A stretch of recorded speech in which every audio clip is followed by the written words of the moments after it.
ఎందరో త్యాగమూర్తుల త్యాగఫలం ఆంధ్ర రాష్ట్రం. నేడు ఆంధ్రప్రదేశ్లో ప్రజలు సుఖ సంతోషాలుగా ఉన్నారా? ప్రస్తుతం ప్రజల మధ్య ఉన్న కులాల కుంపట్లు ఎవరి కోసం? చంద్రయాన్ రాకెట్ యుగంలో కూడా వర్ణ విభేదాలు దేనికి సంకేతాలు?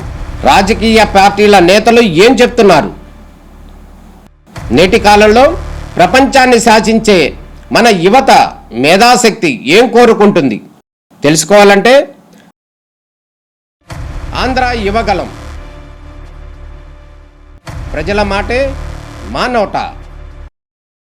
సభాధ్యక్షులు, సహచర మంత్రివర్గ సభ్యులు కందుల దుర్గేష్ గారు, సహచర మంత్రివర్గ సభ్యులు సత్యకుమార్ యాదవ్ గారు, స్థానిక శాసనసభ్యులు బోండా ఉమామహేశ్వరరావు గారు, AP TDC chairman Nukasani Balaji గారు, president star holders association president RV Swamy గారు, special chief secretary tourism Ajay Jain గారు, ఎండి టూరిజం అమ్రపాలి గారు, అదే మరిగా ఈ కార్యక్రమానికి ఇచ్చేసినటువంటి Andhra Pradesh creative and cultural corporation chairman Tejaswini గారు, 20 సూత్రాల కార్యక్రమం అధ్యక్షులు లంకా దినకర్ గారు, స్వచ్ఛాంధ్ర కార్పొరేషన్ చైర్మన్ పట్టాభి గారు, ఈరోజు ఈ కార్యక్రమానికి పెద్ద ఎత్తున విచ్చేసినటువంటి ప్రతి ఒక్కరికి మనస్ఫూర్తిగా పేరు పేరున అభినందనలు, శుభాభినందనలు. ఇప్పుడే మన మిత్రులు కొంతమంది మాట్లాడారు. ఈ కార్యక్రమానికి ఒక ప్రత్యేకత ఉంది. 1970లో United Nations World Tourism Organization స్థాపించి ప్రతి సంవత్సరం సెప్టెంబర్ 27న టూరిజం డేగా జరుపుకోవాలని చెప్పి నిర్ణయించారు. అంటే దీనికి కారణం టూరిజాన్ని ప్రమోట్ చేయాలని. అందుకనే మనం ఒకసారి చూస్తే సంవత్సరం ఒక థీమ్ తీసుకుంటున్నారు. 2025 థీమ్ వచ్చి tourism and sustainable transformation. Tourism ద్వారా ట్రాన్స్ఫర్మేషన్ ఏ విధంగా తీసుకురాగలుగుతామో తీసుకురావడానికి థీమ్ పెట్టుకున్నారు. ఈరోజు ఈ థీమ్ యొక్క ముఖ్య ఉద్దేశం మనం ఆలోచిస్తే పర్యాటక రంగాన్ని ఒకవైపు అభివృద్ధి చేస్తూనే పర్యావరణం, సంస్కృతి, వనరులు కాపాడుకుంటూ సుస్థిరమైన మార్పు తీసుకురావాలనే ఉద్దేశంతో ఈ థీమ్ను తీసుకున్నారు. ఒకప్పుడు టూరిజం అంటే అంత ప్రాధాన్యత ఉండేది కాదు. ఒక్క పుణ్యక్షేత్రాలకే పోయి వచ్చేవాళ్ళం. నేను చిన్నప్పుడు చూసేవాడిని. ఎప్పుడైనా పోతే గుడికి పోయి వస్తే అది ఒక పెద్ద టూరిజం అనుభూతి. చిన్నప్పుడు పిల్లలు కూడా స్కూలు చదువుకునే రోజుల్లో దేవుని దగ్గరికి పోవడం, దేవుణ్ణి చూడడం, ఆ సందర్భంలో ఆ పక్క ఉండే చుట్టుపక్కల ఉండే షాపింగ్ వెళ్ళి చేయడం, ఆ అనుభూతి పెద్ద అనుభూతిగా ఆ రోజు ఉండేది. కానీ ఈరోజు మారిన పరిస్థితులు, ఆర్థిక వ్యవస్థ మారింది. ఆర్థిక వ్యవస్థ మారిన దానివల్ల ఆలోచన విధానం మారింది. ఈరోజు మీరు ఒక్కసారి చూసినప్పుడు దేశాల ఆర్థిక అభివృద్ధిని శాసించే పరిస్థితి టూరిజం శాఖకు వచ్చింది.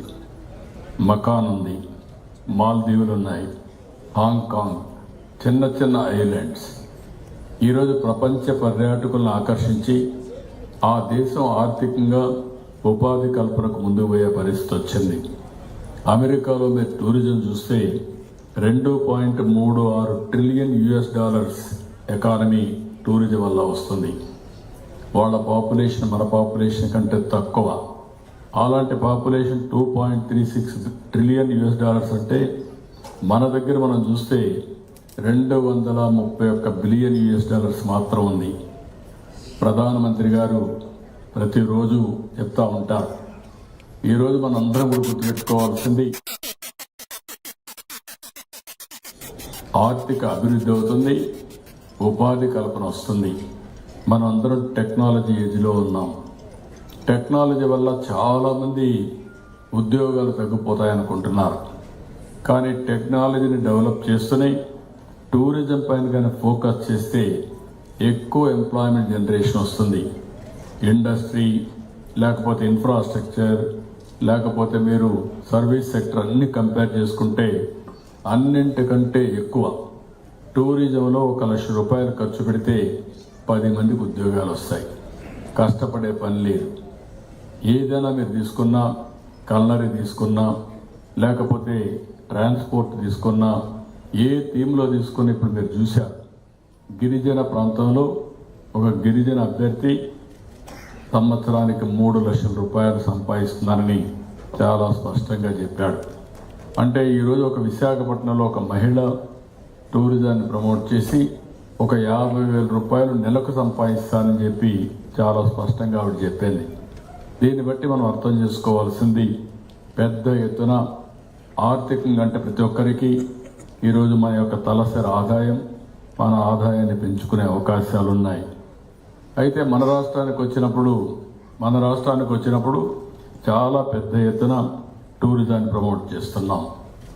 నేను ఈసారి వస్తానే నేను ఒకటే ఆలోచించాను, టూరిజాన్ని ఇండస్ట్రీ స్టేటస్ ఇచ్చాం. It is a game changer. మొన్నటి వరకు పరిశ్రమలకే ఇచ్చేవాళ్ళం, ఈరోజు హోటళ్ళకు కూడా ఇండస్ట్రీ స్టేటస్ ఇచ్చాం. ఇండస్ట్రియల్ ఇన్సెంటివ్స్ ఇస్తున్నాం, ప్రత్యేకమైన ప్యాకేజీలు ఇచ్చామని చెప్పి కూడా నేను మీకు తెలియజేస్తున్నా. అయితే ఈరోజు ఇంకొక పక్కన నేను ఎప్పుడో చెప్పాను,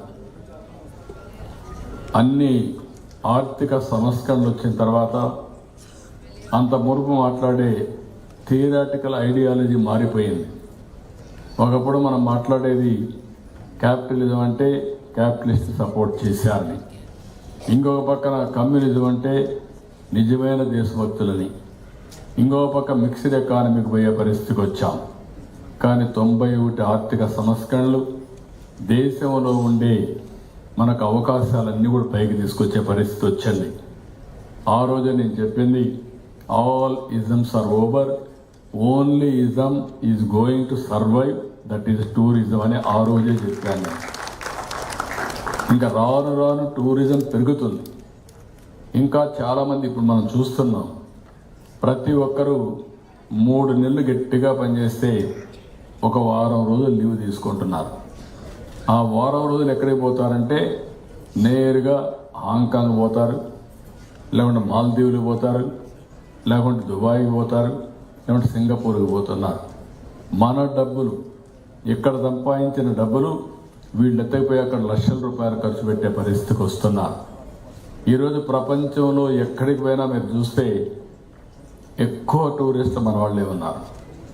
అదే సమయంలో ప్రపంచంలో ఎక్కడ చూసినా అన్నింటికంటే బ్రహ్మాండమైనటువంటి టూరిస్ట్ స్పాట్స్ మన దగ్గర ఉన్నాయి.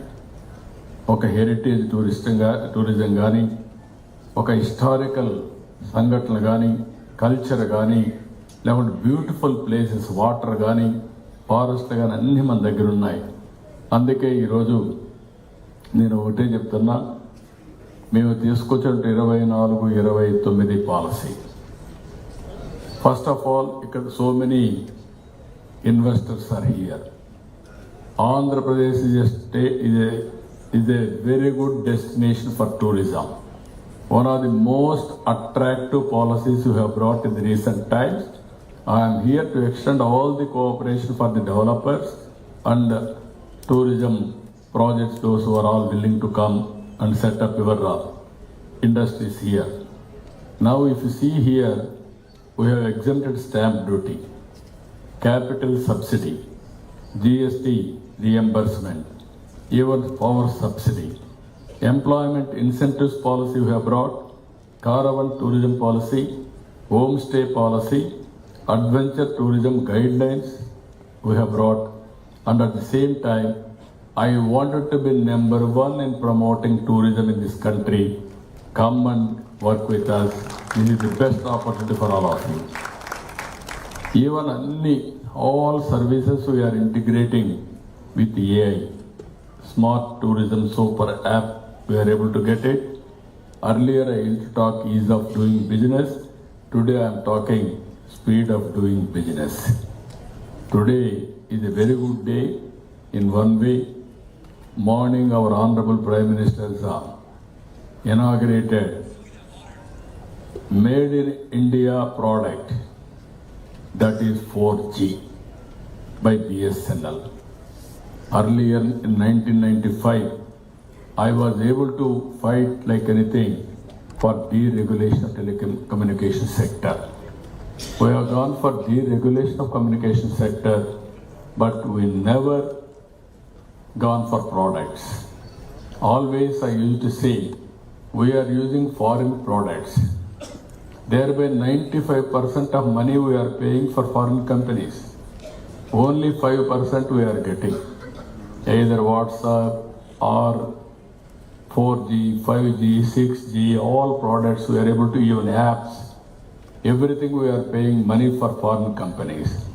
First time we are able to innovate 4G, that to Indian companies, C-Dot, startup companies like Teja, and also TCS, and also BSNL.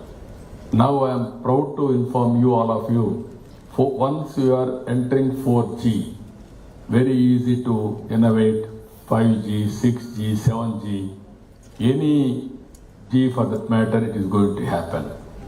And at the same time, quantum computing, we are going to enter now. We started Quantum Valley in Amravati. Within 2 years' time, we are going to produce quantum computer components. We are going to export quantum computers from India. This is the capacity our people are having, either hardware or product. We are going to innovate in the near future. ఇక్కడికి వచ్చినప్పుడు 15 నెలల్లో 103 ప్రాజెక్టులకు ఎంఓయూలు చేశాం. 10,644 కోట్ల రూపాయలు పెట్టుబడి తీసుకొచ్చాం. Taj, Oberoi, ITC ఇలాంటివన్నీ కూడా బ్రాండ్స్ అని తీసుకొస్తున్నాం. నేను చాలా స్పష్టంగా వాళ్ళు చెప్పాను, 50,000 రూములు ఆంధ్రప్రదేశ్లో ఉండాలి. అది 3 స్టార్ కానీ 4 స్టార్ కానీ 5 స్టార్ కానీ మినిమం 50,000 రూములు ఉండాల్సిన అవసరం ఉంది. కనీసం ఒక 10,000 home stays Araku valley, Paderu, Konaseema, Visakhapatnam, Tirupati, Rayalaseema మొత్తం కూడా one of the most beautiful home stays ఉన్నాయి. అవన్నీ మనం ఉపయోగించుకోగలిగితే బ్రహ్మాండంగా ముందుకు పోయే పరిస్థితి వస్తుంది. ఈ హోమ్ స్టేస్కి ఇవన్నీ కూడా మనం గుర్తుపెట్టుకోవాల్సింది.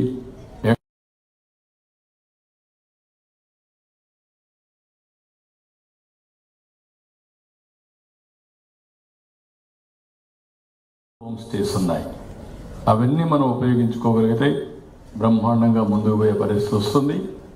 ఈ హోమ్ స్టేస్కి ఇవన్నీ కూడా మనం గుర్తుపెట్టుకోవాల్సింది.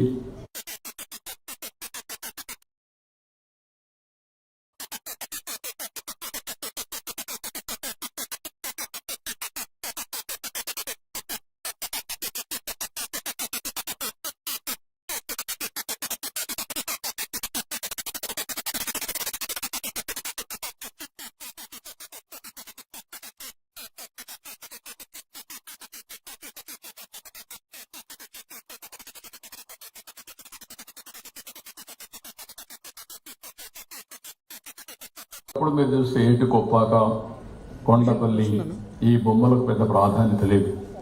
ఈరోజు మళ్ళీ రివైవ్ అవుతా ఉంది. దాన్ని one of the best experience సెంటర్గా మనం తయారు చేసే పరిస్థితి వస్తుంది. అందుకే ఈరోజు నేను మిమ్మల్ని అందరినీ కోరేది, మన హెరిటేజ్, మన కల్చర్, మనకుండే అవకాశాలు, చాలా హిస్టారికల్ మాన్యుమెంట్స్ ఉన్నాయి. అవన్నీ కూడా మనం చేయాల్సిన అవసరం ఉంది. ఇందులో eco tourism, adventure tourism, temple tourism, ఇవన్నీ కూడా పెద్ద ఎత్తున తీసుకెళ్లాల్సిన అవసరం ఉంది. ఈరోజు తిరుపతి ఉంది, లివింగ్ గాడ్. ఈరోజు బాలాజీ ఆయన మొత్తం ఆ దేవుడు మొత్తం అందరిని అట్రాక్ట్ చేసే పరిస్థితి వస్తున్నాడు. 1,00,000 మంది వస్తున్నారు పర్ డే. దేవుడికి సమయం కూడా ఉండలేదు. మన వాళ్ళు ఆయన నిద్ర కూడా సమయం ఇచ్చే పరిస్థితి లేదు. ఆయన్ని ఎంతవరకు ఉపయోగించాలో అంతవరకు ఉపయోగించే పరిస్థితికి వస్తున్నారు. కానీ మన సాంప్రదాయాలు కాపాడుకుంటూనే ముందుకు పోవాల్సిన అవసరం ఉంది. కానీ అక్కడ వచ్చేవాళ్ళు ఒక రోజు ఉండి వెళ్ళిపోతున్నారు. ఆ ఒక్కరోజు ఉండే వాళ్ళకు ఒక 3 రోజులు ఉండేట్టుగా ఎక్స్పీరియన్స్ సెంటర్స్ క్రియేట్ చేయగలిగితే, ఒక రోజు ఉండే వాళ్ళు 4 రోజులు ఉండగలిగితే అక్కడ ఉండే హోటల్ అకామిడేషన్ కానీ, లోకల్ ఎక్స్పీరియన్సెస్ విట్నెస్ చేయడం కానీ ఇలాంటి చాలా చేసే పరిస్థితి వస్తుంది. ఇప్పుడు మనం గుర్తుపెట్టుకోవాల్సిన అలాంటి ప్లేసెస్లో మొన్నే టూరిజం వాళ్ళు చెప్పాను, వెడ్డింగ్ డెస్టినేషన్ కింద మనం తయారు చేయొచ్చు. ఆ ప్లేస్ని వెడ్డింగ్ డెస్టినేషన్ కింద తయారు చేస్తే అన్నవరం ఉంది, సత్యనారాయణ వ్రతాలన్నీ అక్కడే జరుగుతాయి, పెళ్ళిళ్ళు అక్కడే జరుగుతాయి. తిరుపతిలో ఉన్నదికి ఎక్కువ ప్రోత్సాహం, ఫిల్మ్, అదే మరిగా సాంస్కృతిక కార్యక్రమాలు, ఇవన్నీ కూడా ఉండే ఏకైక రాష్ట్రం భారతదేశంలోనే, ప్రపంచంలోనే ఆంధ్రప్రదేశ్ రాష్ట్రం అని చెప్పి కూడా నేను మీకు తెలియజేసుకుంటున్నా. ఇంకొక పక్కన 40 బౌద్ధ స్థలాలతో అంతర్జాతీయ బౌద్ధ టూరిజం ఏర్పాటు చేసుకునే అవకాశాలు ఉన్నాయి. కుంభమేళా తరహాలో 100 ఆలయాల్లో టెంట్ సిటీస్ కూడా మనం ఏర్పాటు చేసుకునే అవకాశాలు ఉన్నాయి. యాంకర్ హబ్బులుగా విశాఖ, అరకు, రాజమండ్రి, అమరావతి, శ్రీశైలం, గండికోట, తిరుపతి, వారసత్వ ప్రాంతాలుగా కొండపల్లి, కూచిపూడి ఇక్కడ పుట్టింది, ప్రపంచమంతా వెళ్ళింది, కానీ ఇక్కడ మనం మర్చిపోతున్న కూచిపూడి ఇక్కడ ఉందని చాలామంది తెలియని పరిస్థితి వచ్చింది. అలాంటి కూచిపూడిని కూడా మనం ప్రమోట్ చేసుకోవాల్సిన అవసరం ఉంది. ఏటి కొప్పాక, మంగళగిరి, ధర్మవరం, ఇవన్నీ కూడా ఏ విధంగా తీర్చిదిద్దామని చెప్పి కూడా నేను మీకు తెలియజేస్తున్నా. ఇంకొక పక్కన మనకుండే బ్యూటిఫుల్ స్పాట్స్ని బయట ప్రపంచానికి తెలియజేసే విధంగా ఎక్కడికక్కడ మార్కెటింగ్ కూడా చేయాల్సిన అవసరం ఉంది. నేను ఒకటి చెప్పాను, ఏ ప్రోడక్టు లేనిది ఇక్కడ దానికి బ్రహ్మాండమైనటువంటి స్టోరీ క్రియేట్ చేసి ఆ స్టోరీ ద్వారా బ్రహ్మాండంగా మార్కెటింగ్ చేస్తూ ఉంటారు. మనకు అన్నీ ఉండి ఆ మార్కెటింగ్ వీక్ అయ్యి కానీ, లేకపోతే మనం దాన్ని సరిగా ప్రమోట్ చేసుకోలేకపోయిన వల్ల మనకి ఇబ్బందులు వస్తున్నాయి. అందుకే టూరిజం డిపార్ట్మెంట్ ఈ సంవత్సరం 8 మెగా ఈవెంట్స్ నిర్వహించారు.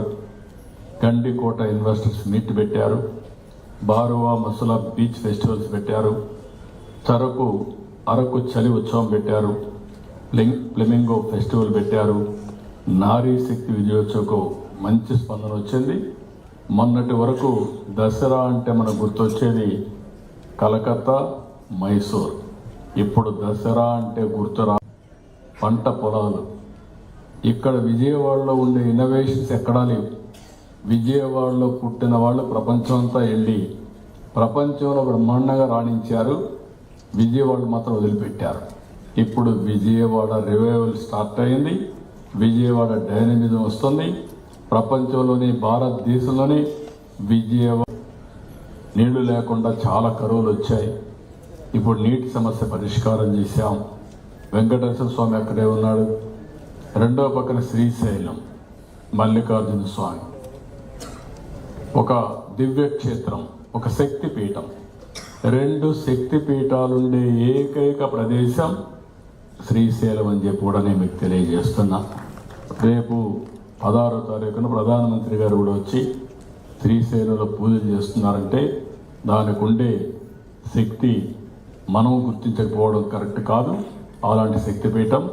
అదే మరిగా రాయలసీమలో మీరు చూస్తే మంత్రాలయం, కాణిపాకం, విఘ్నేశ్వర స్వామి, కాళహస్త్రి, ఇలాంటి అనేక టెంపుల్స్ ఉన్నాయి. టెంపుల్ టూరిజం పెద్ద ఎత్తున ప్రమోట్ చేసుకునే పరిస్థితి ఉంది. Gandikota one of the best beautiful place మీరు చూశారు. ఇండియాలో ఎక్కడా లేదు, ప్రపంచంలోనే 8th బ్యూటిఫుల్ స్పాట్ గండికోట అని చెప్పి కూడా నేను మీకు తెలియజేస్తున్నా. దాన్ని ఉపయోగించుకుంటే పక్కనే ఎయిర్పోర్ట్ ఉంది, పక్కనే గండికోట ఉంది. బ్రహ్మాండమైనటువంటి మనం అమెరికాలో మనం మాట్లాడుతుంటాం అలాంటి స్పాట్ అని చెప్పి కూడా నేను మీకు తెలియజేసుకుంటున్నాను. ఇంకొక పక్కన ఈరోజు గవర్నమెంట్ ఆఫ్ ఇండియా, మన ప్రధానమంత్రి అయితే కచ్ ప్రాంతాన్ని ఒక కరువు ప్రాంతాన్ని టూరిజం హబ్గా తయారు చేసి లేటెస్ట్ టెక్నాలజీస్ అన్ని ఇక్కడ తీసుకుపోయి one of the most richest ప్లేస్గా తయారు చేసే పరిస్థితికి వచ్చారు. ఆ విషయం కూడా మనం దృష్టిలో పెట్టుకొని ముందుకు పోవాల్సిన అవసరం ఉంది. గవర్నమెంట్ ఆఫ్ ఇండియా ఇప్పటికి మనకు 8 టూరిస్ట్ ప్రాజెక్టులు ఇచ్చారు. 428 కోట్ల రూపాయలు ఇచ్చారు. ఇది టూరిజానికి మంచి ఊతం వస్తుంది. ఇక్కడ ఒకే విషయం నేను చెప్తున్నాను, ఇక్కడుండే డిపార్ట్మెంట్ కూడా money is not the criteria.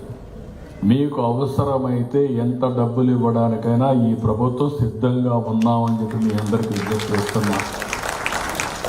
Government డబ్బులు ఖర్చు పెడితే టూరిజం డెవలప్ కాదు. దీనికి కావాల్సింది ప్రైవేట్ పబ్లిక్ పార్ట్నర్షిప్. ఎవరైతే మంచి హోటల్స్ కట్టేది, మేము కట్టి హోటల్స్ రన్ చేయలేము, మీరు కట్టాలి. నేను చెప్పినటువంటి ఎక్స్పీరియన్స్ సెంటర్స్ కానీ ఇలాంటి ప్రదేశాలని మీరు డెవలప్ చేయాలి. మీరు డెవలప్ చేస్తే మేము ఇన్సెంటివ్స్ ఇవ్వగలిగితే ఆటోమేటిక్గా సస్టైనబిలిటీ వస్తుంది. మన రాష్ట్రంలో మీరు ఒకసారి చూస్తే అడ్వెంచర్ టూరిజాన్ని ప్రమోట్ చేస్తున్నాం. 70 అడ్వెంచర్ లొకేషన్స్ని చిన్నది 2027కి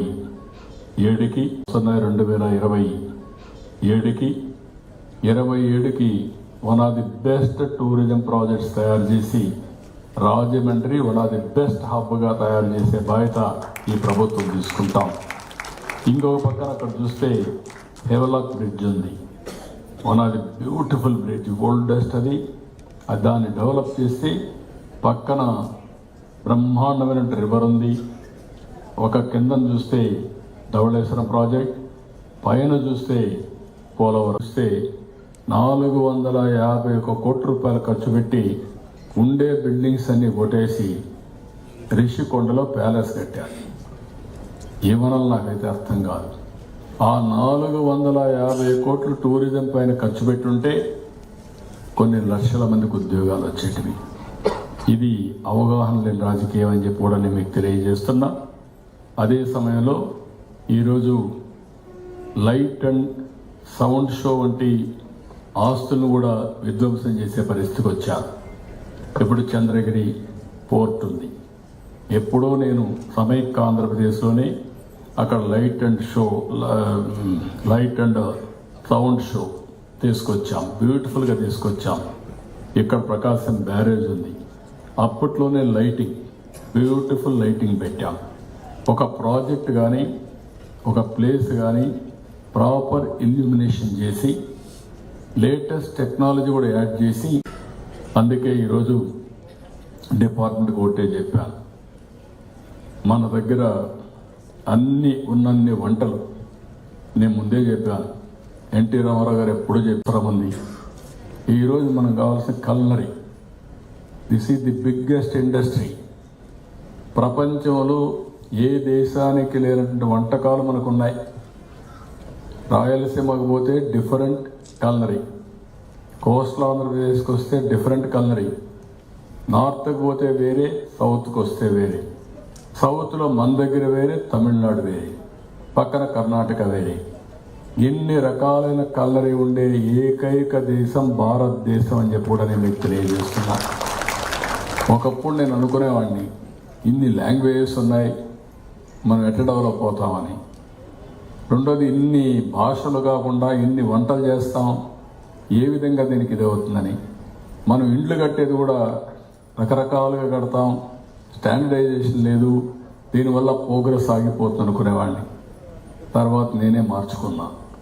అమెరికాలో అన్ని స్టాండర్డైజేషన్, ఇండ్లన్నీ సిమిలర్గానే ఉంటాయి. ఈ ఇల్లు చూస్తే అన్ని ఇండ్లు అంతే, కానీ మన ఇండ్లు అట్ట కాదు. నేను చిన్నప్పటి నుంచి చూశాను.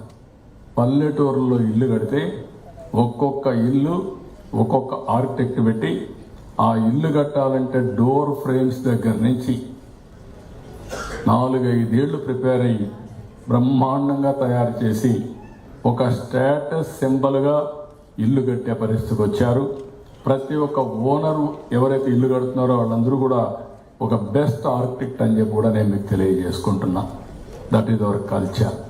Today it is a unique ఫ్యూచర్గా తయారైంది. అమెరికాలో బ్రెడ్ తింటే ఇండియాకు వస్తే ఎక్కడికి వచ్చినా డిఫరెంట్ టేస్ట్, డిఫరెంట్ కలరీ. ఇప్పుడు అమెరికాలో కూడా ఏ ఫుడ్కి ఎక్కువ ఇంపార్టెన్స్ ఉందంటే ఇండియన్ ఫుడ్కే ఎక్కువ ఇంపార్టెన్స్ వచ్చే పరిస్థితి వచ్చింది. ఇది రియాలిటీ. ఇవి మనం కరెక్ట్గా మానిటర్ చేయగలిగితే బ్రహ్మాండంగా వస్తుంది. ఈ విషయం మీరు గుర్తుపెట్టుకోవాల్సిన అవసరం ఉంది. అన్ని వంటలు అద్భుతమైన ఆహారం ఎక్కడా దొరకదు.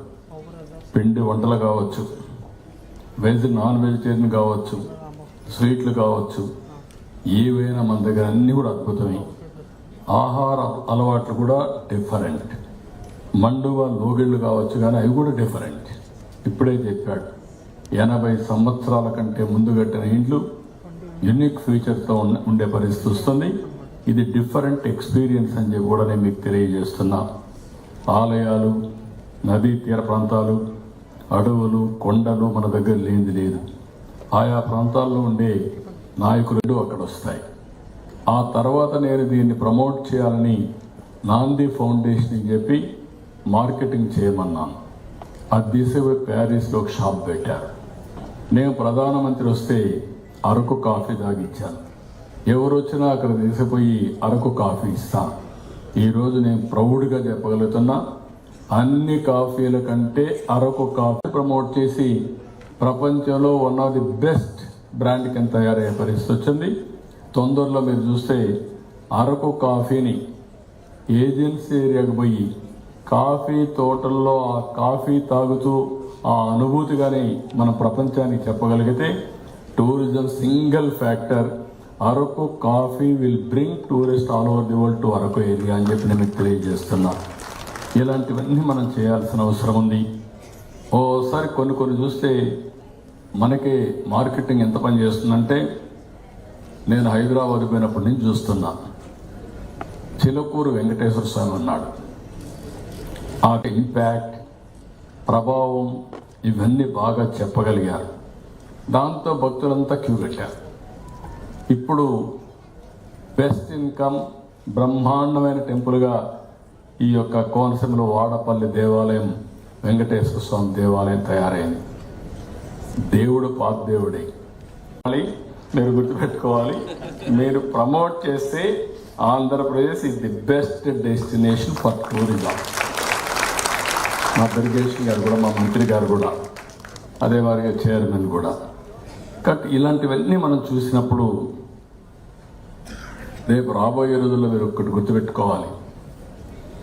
ఏదైనా ఆరోగ్యం అంటే అందరం ఏం మాట్లాడుతున్నాం అంటే ఇమ్మీడియట్గా కావాల్సింది హాస్పిటల్స్ కట్టాలన్నాం. టెక్నాలజీ ఏజ్లో ఉన్నాం. సెల్ ఫోన్ లేకపోతే ఉండలేకపోతున్నాం. స్ట్రెస్ విపరీతంగా వస్తుంది. భవిష్యత్తులో చాలామంది మెంటల్ ఇల్నెస్ పెరుగుతుంది. ఈ విషయం మీరు గుర్తుపెట్టుకోవాలి. ఈరోజు రాసి పెట్టుకోండి. దీనికి healing centres, not hospitals.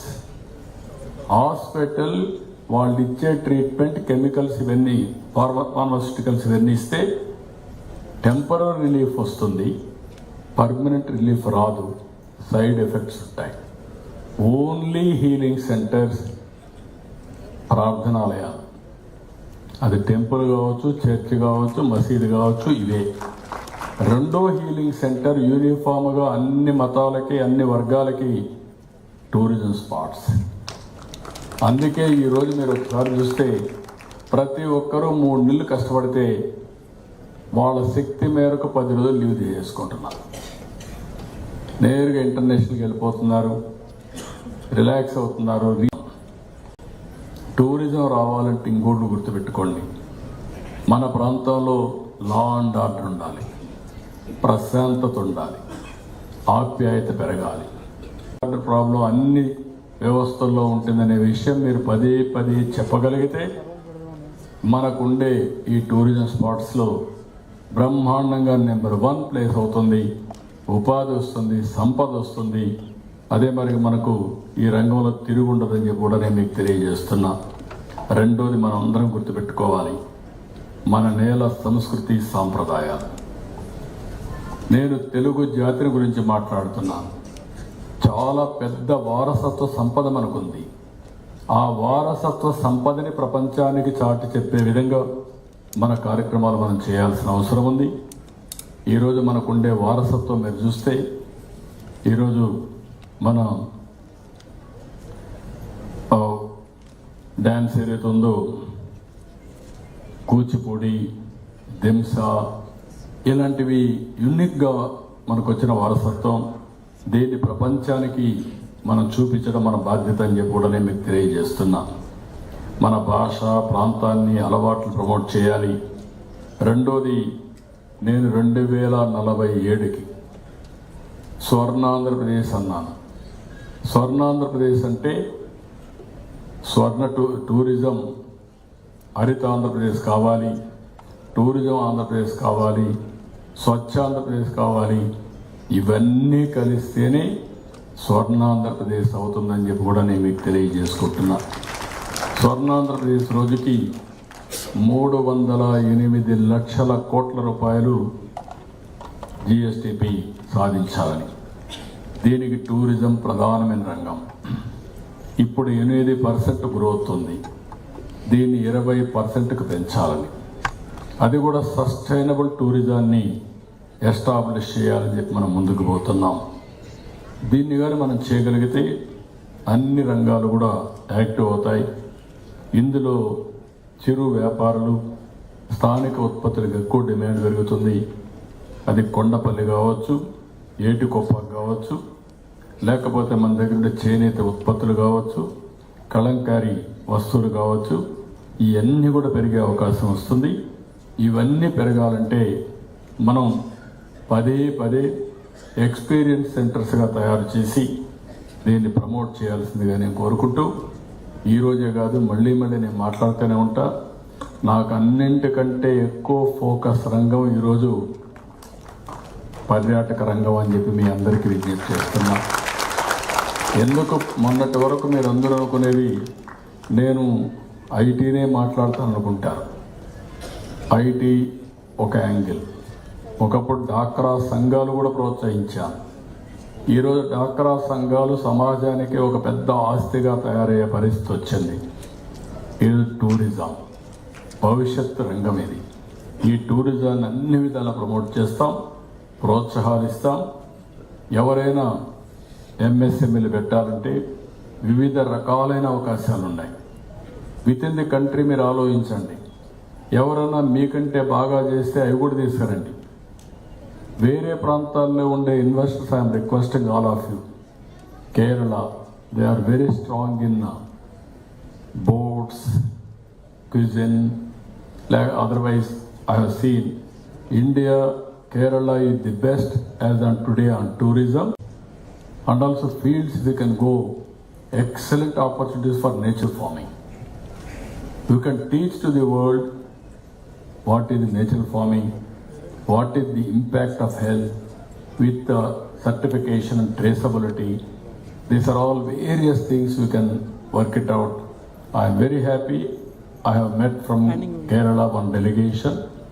I am assuring you, you come straight away, start your operation. We are here to you to support all your initiatives. What all you want to do, you can do. We are here to promote and support. ఇది రాష్ట్రంలో ఉండే 5 కోట్ల మంది కూడా ఆలోచించుకోవాల్సిన అవసరం ఉంది.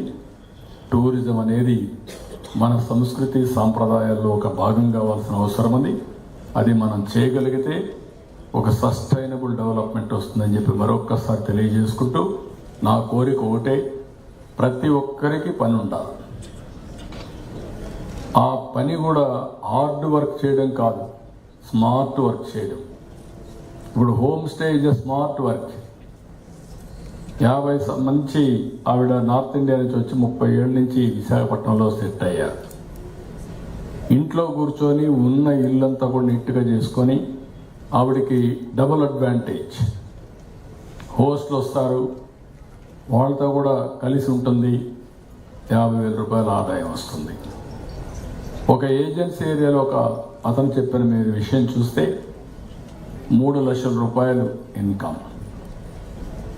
అంటే వాళ్ళ ఊర్లోనే ఉండి ఆ కొండలు, ఆ లోయలు, ఆ ప్రకృతి ఇవన్నీ చూపించి బ్రహ్మాండంగా రాణించే పరిస్థితి. దాన్ని స్కేల్ చేస్తే ఒక 10 లక్షల రూపాయలు, 20 లక్షల రూపాయలు అక్కడే సంపాదించుకునే అవకాశాలు వస్తున్నాయి.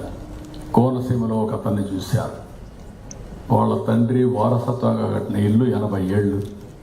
Is using only for friends and relatives. ఆ ఎక్స్పీరియన్స్ ప్రజలతో కూడా షేర్ చేసుకోగలిగితే you will become one of the best MSME.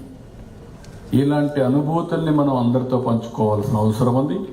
దానికి రాష్ట్రంలో ఉండే ప్రజలందరూ కూడా మీకుండే స్ట్రెంగ్త్ ఏమేముందో మీరు అనలైజ్ చేసుకొని మీ ప్రాంత ఎకోసిస్టాన్ని క్రియేట్ చేసే బాధ్యత ఈ ప్రభుత్వం తీసుకుంటాం. దీనికి పూర్తిగా సహకరించే బాధ్యత ఈ స్టేక్ హోల్డర్స్ అందరినీ తీసుకోమని కోరుకుంటూ చేస్తారని చెప్పి ఆశిస్తూ అందరికీ నమస్కారాలు. జై హింద్, జై జన్మభూమి.